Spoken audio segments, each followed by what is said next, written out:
Chapter 9, The Founding of Narnia. The lion was pacing to and fro about that empty land and singing his new song. It was softer and more lilting than the song by which they had been called up the stars and the sun, a gentle rippling music. As he walked and sang, the valley grew green with grass. It spread out from the lion like a pool. It ran up the sides of the little hills like a wave. In a few minutes it was creeping up the lower slopes of the distant mountains, making the young world every moment softer. The light wind could now be heard ruffling the grass. Soon there were other things besides grass.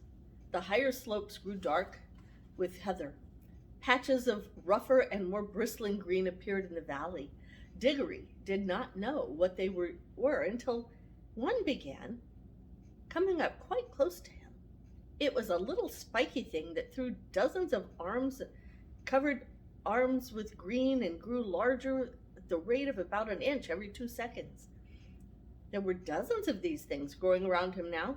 When they were nearly as tall as himself, he saw what they were. "Trees!" he exclaimed. The nuisance of it, as Polly said afterwards, was that you weren't left in peace to watch it all. Just as Diggory said trees, he had to jump because Uncle Andrew had sidled up to him again and was just going to pick his pocket. It wouldn't have done Uncle Andrew much good if he had succeeded, for he was aiming at the right pocket because he still thought the green rings were homeward rings. But of course Diggory didn't want to lose either. "Stop," said the witch. "Stand back, no further back. If anyone goes within 10 paces of either of the children, I will knock out his brains." She was poising her hand, the iron bar that she had torn off the lamppost, ready to throw it. Somehow, no one doubted she would be a very good shot. "So," she said, "you would steal back to your own world with the boy and leave me here?" Uncle Andrew's temper at last got the better of him, even of his fears. "Yes, ma'am, I would," he said. "Most undoubtedly I would. I should perfectly be within my rights. I have been most shamefully, most abominably treated. I have done my best to show you such civilities as were in my power. And what has been my reward? You have robbed, I must repeat the word, robbed, a highly respectable jeweler. You have insisted on my entertaining you to an exceedingly expensive, not to say ostentatious lunch. I thought was obliged to pawn my watch and chain in order to do so. And let me tell you, ma'am, that none of our family have been in the habit of frequenting pawn shops except my cousin Edward, and he was a yeomanry. During that indigestible meal, I'm feeling the worse for it at this very moment. Your behavior and conversation attracted the unfavorable attention of everyone present. I feel I have been publicly disgraced. I shall never be able to show my face in that restaurant again. You have assaulted the police. You have stolen—" "Oh, stow it, Governor. Do stow it," said the cabby, watching and listening the thing the present not talking.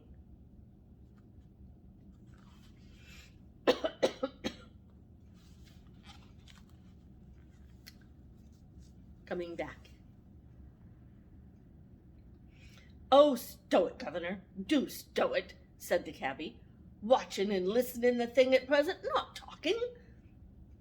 There was certainly plenty to watch and listen to.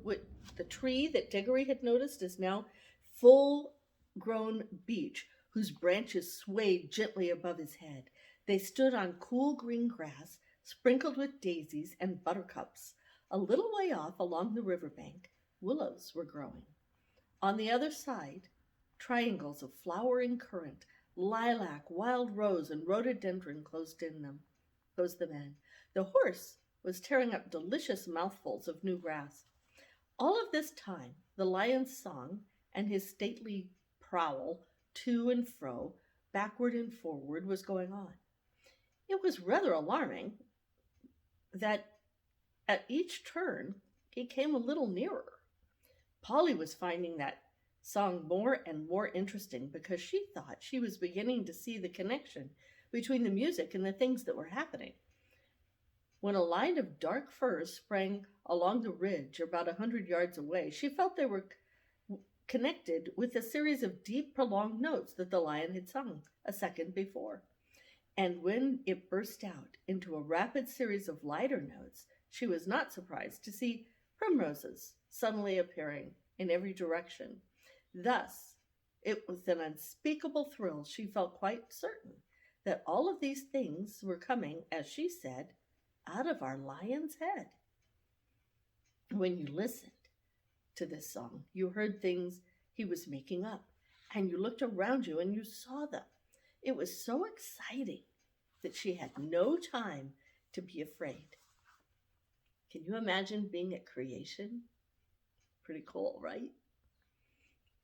But Diggory and the cabbie could not help feeling a bit nervous at each turn of the lion's walk as it came nearer. For for Uncle Andrew, his teeth were chattering, but his knees were shaking so that he could not run away. Suddenly, the witch stepped boldly out of nowhere toward the lion. It was coming on, always singing with a slow, heavy pace. It was only 12 yards away.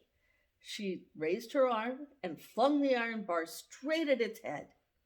Nobody, least of all Jadis, could have imagined her missing at that range. The bar struck the lion, fair between the eyes. It glanced off and fell with a thud to the grass. The lion came on. Its walk was neither slower nor faster than before. You could not tell whether it even knew it had been hit.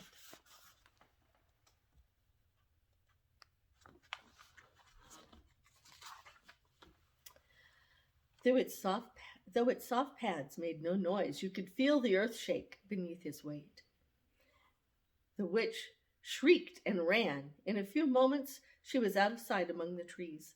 Uncle Andrew turned to do likewise, tripped over a root, and fell flat on his face in a little brook that ran down to join the river.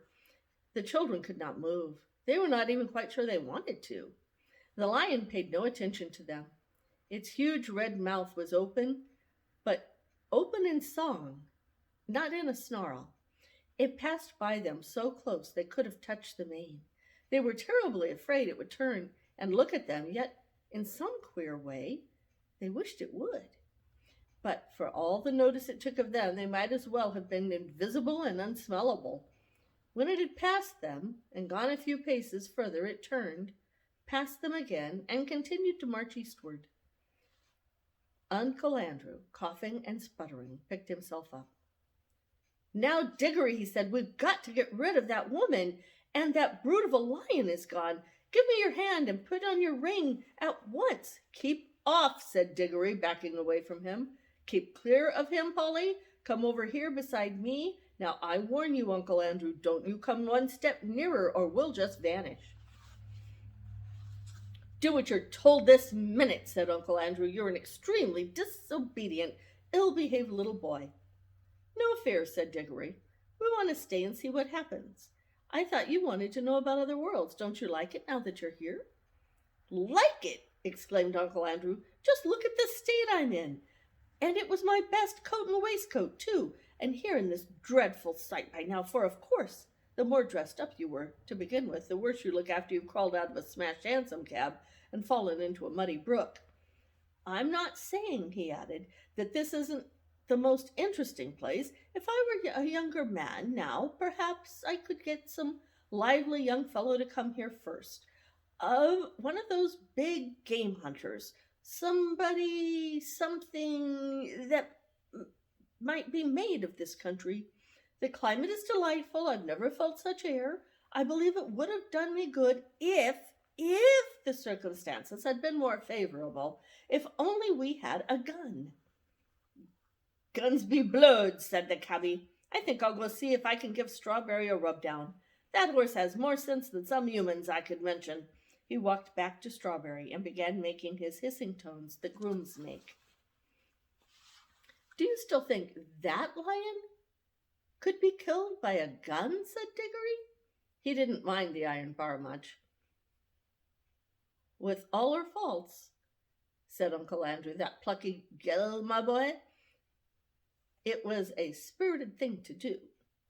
He rubbed his hands and cracked his knuckles as they were once more forgetting how the witch frightened him whenever she was really there. It was a wicked thing to do, said Polly. What harm had he done her? Hullo, what's that? Said Diggory. He had darted forward to examine something only a few yards away. I say, Polly, he called back, do come and look. Uncle Andrew came with her, not because he wanted to see, but because he wanted to keep close to the children. There might be a chance of stealing those rings, but when he saw what Diggory was looking at, even he began to take an interest. There was a perfect little model of a lamppost, about 3 feet high, but lengthening and thickening in proportion as they watched it, in fact, growing, just as the trees had grown. It's alive, too. It's lit, said Diggory. And so it was, though, of course, the brightness of the sun made the little flame in the lantern hard to see unless a shadow fell on it. Remarkable, most remarkable, muttered Uncle Andrew. Even I never dreamed of magic like this. We're in a world where everything, even the lamppost, comes to life and grows. Now, I wonder what sort of seed that lamppost grows from. Don't you see, said Diggory, this is where the bar fell. The bar she tore off the lamppost at home. It sank into the ground, and now it's coming up as a young lamppost, but not so very young now. It was as tall as Diggory when he said this. That's it! Stupendous, stupendous, said Uncle Andrew, rubbing his hands harder than ever. Ho, ho! They laughed at my magic that my fool of a sister of mine thinks I'm a lunatic. I wonder what they'll say now I have discovered a world where everything is bursting with life and growth. Columbus, now they talk about Columbus, but what was America to this? The commercial possibilities of this country are unbounded. Bring a few old bits of scrap iron here, bury 'em, and they come up brand new railway engines, battleships, anything you pleasure. They'll cost you nothing. You can sell 'em at full price in England. I shall be a millionaire. And then the climate. I feel years younger already, and I could run it as a healthy resort. A good sanatorium here might be worth $1,000 a year. Of course, I shall have to let people into the secret. The first thing is to get that brute shot. You're just like the witch, said Polly. All you're thinking of is killing things. And then as regards oneself, Uncle Andrew continued in a happy dream, there's no knowing how long I might live if I settled here, and that a big consideration when a fellow has turned 60. I shouldn't be surprised if I never grow a day older in this country. Stupendous, the land of youth. Oh, cried Diggory, the land of youth, do you think that's really what it is? For of course he remembered when Aunt Letty had said to a lady who brought the grapes that the sweet hope rushed back upon him. Uncle Andrew, he said, do you think there's anything here that would cure Mother? What are you talking about, said Uncle Andrew. This isn't a chemist shop, but as I was saying, oh, you don't care 2 pence about her, said Diggory savagely. I thought you might. After all, she's your sister as well as my mother. Well, no matter. I'm jolly well going to ask the lion himself if he can help me. And he turned and walked briskly away. Polly waited for a moment and then went after him. Here, stop, come back. The boy's gone mad, said Uncle Andrew. He followed the children at a cautious distance behind, for he didn't want to go too far from the green rings or too near the lion. In a few minutes, Diggory came to the edge of the wood, and there he stopped. The lion was still singing, but now the song had once more changed. It was a little more like one would call a tune, but it was also far wilder. It made you want to run and jump and climb. It made you want to shout. It made you want to rush at other people and either hug them or fight them. And it made Diggory hot and red in the face. It had some effect on Uncle Andrew, for Diggory couldn't hear him saying, "A spirited girl, sir. It's a pity about her temper, but a damn fine woman all the same. A damn fine woman." But what the song did to the two humans was nothing compared to what it was doing to the country. Can you imagine a stretch of grassy land bubbling like water in a pot?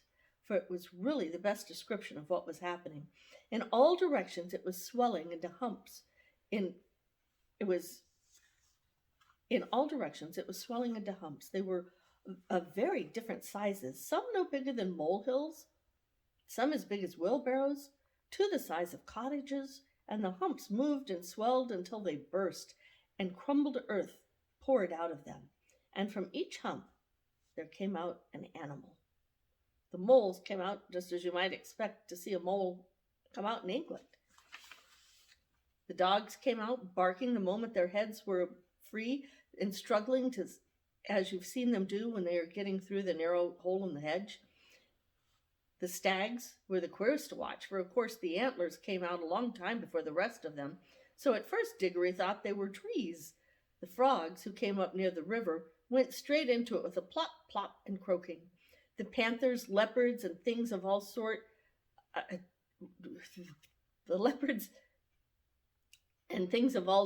sat down at once to wash their loose earth off of their hindquarters, and then stood up against the trees to sharpen their front claws.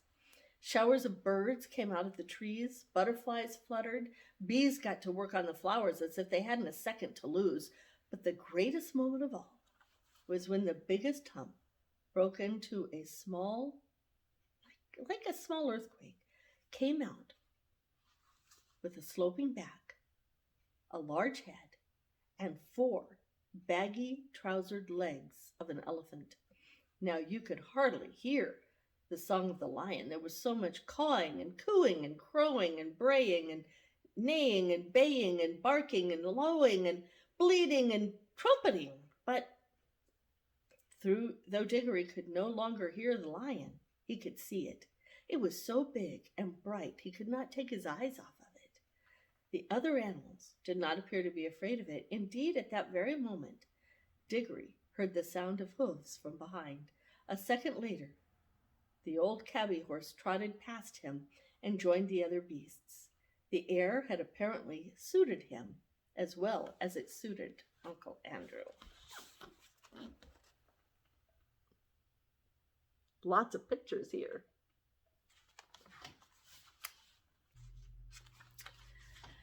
He no longer looked like the poor old slave he had been in London. He was picking up his feet, holding his head erect, and now, for the first time, the lion was quite silent.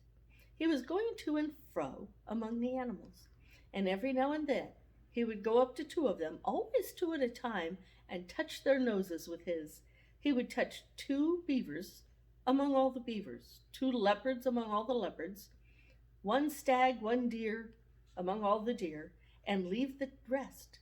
Some sort of animal he passed almost altogether, but in pairs he had touched instantly, left his own kind, and followed him. At last he stood still, and all the creatures whom he had touched stood in a wide circle around him. The others whom he had not touched began to wander away. Their noises faded gradually into the distance. The chosen beasts who remained were now utterly silent, all with their eyes fixed intently on the lion.